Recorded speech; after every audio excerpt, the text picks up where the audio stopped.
teachers. Today, you are going to learn about the adverbs of quantity: very, so, to, and enough. At the end of the class, you will also learn about some extra adverbs of quantity. Remember that adverbs are used to say how something happens or is done, and specifically, adverbs of quantity indicate the degree to which something is done.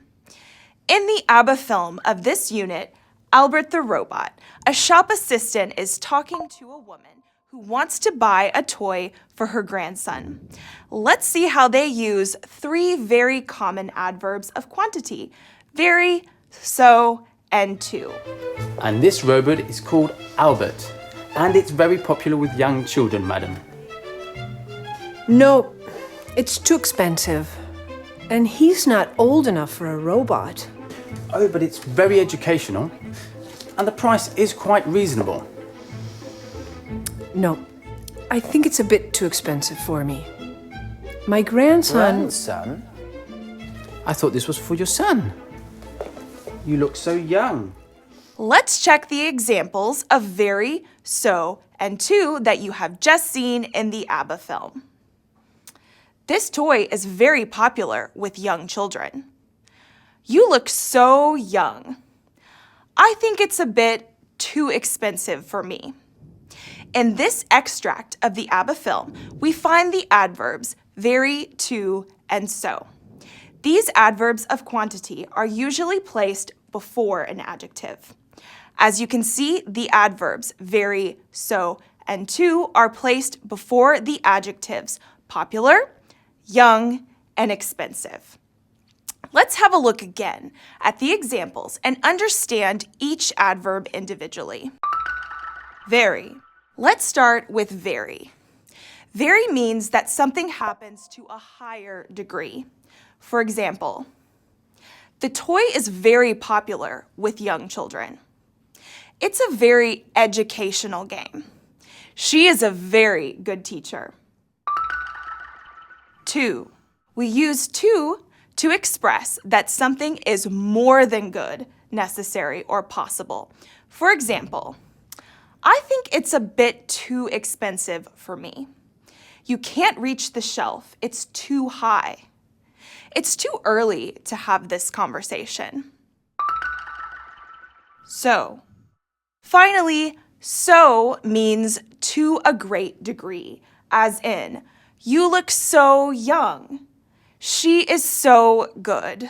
I was so tired. If we also want to explain the result of something, we continue the sentence with that.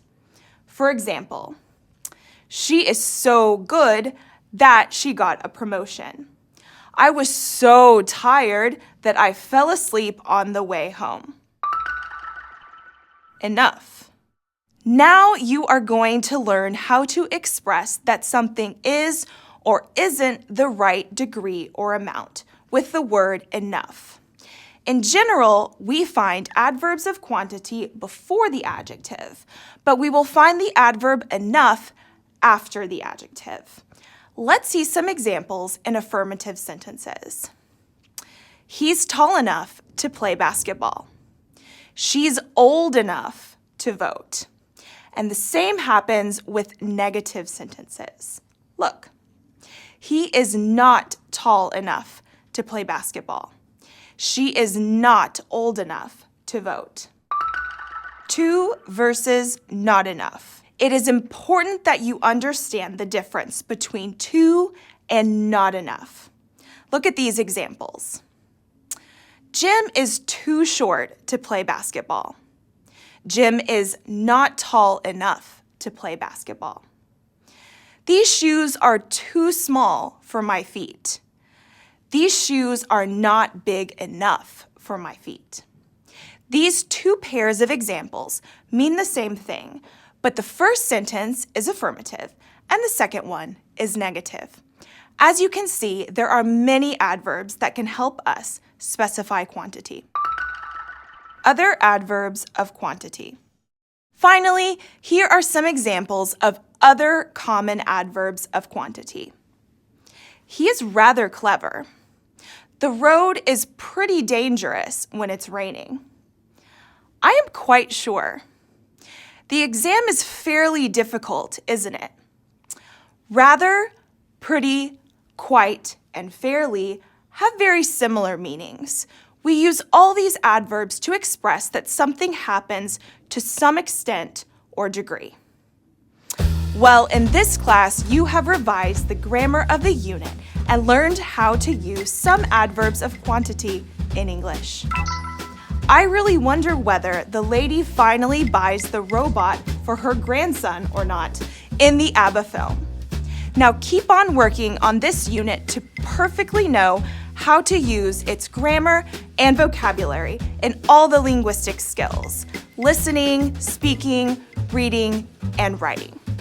Spend all the time you need in each section to make the most out of it so that you will get excellent results in the final assessment. Keep going. Take care. Bye-bye.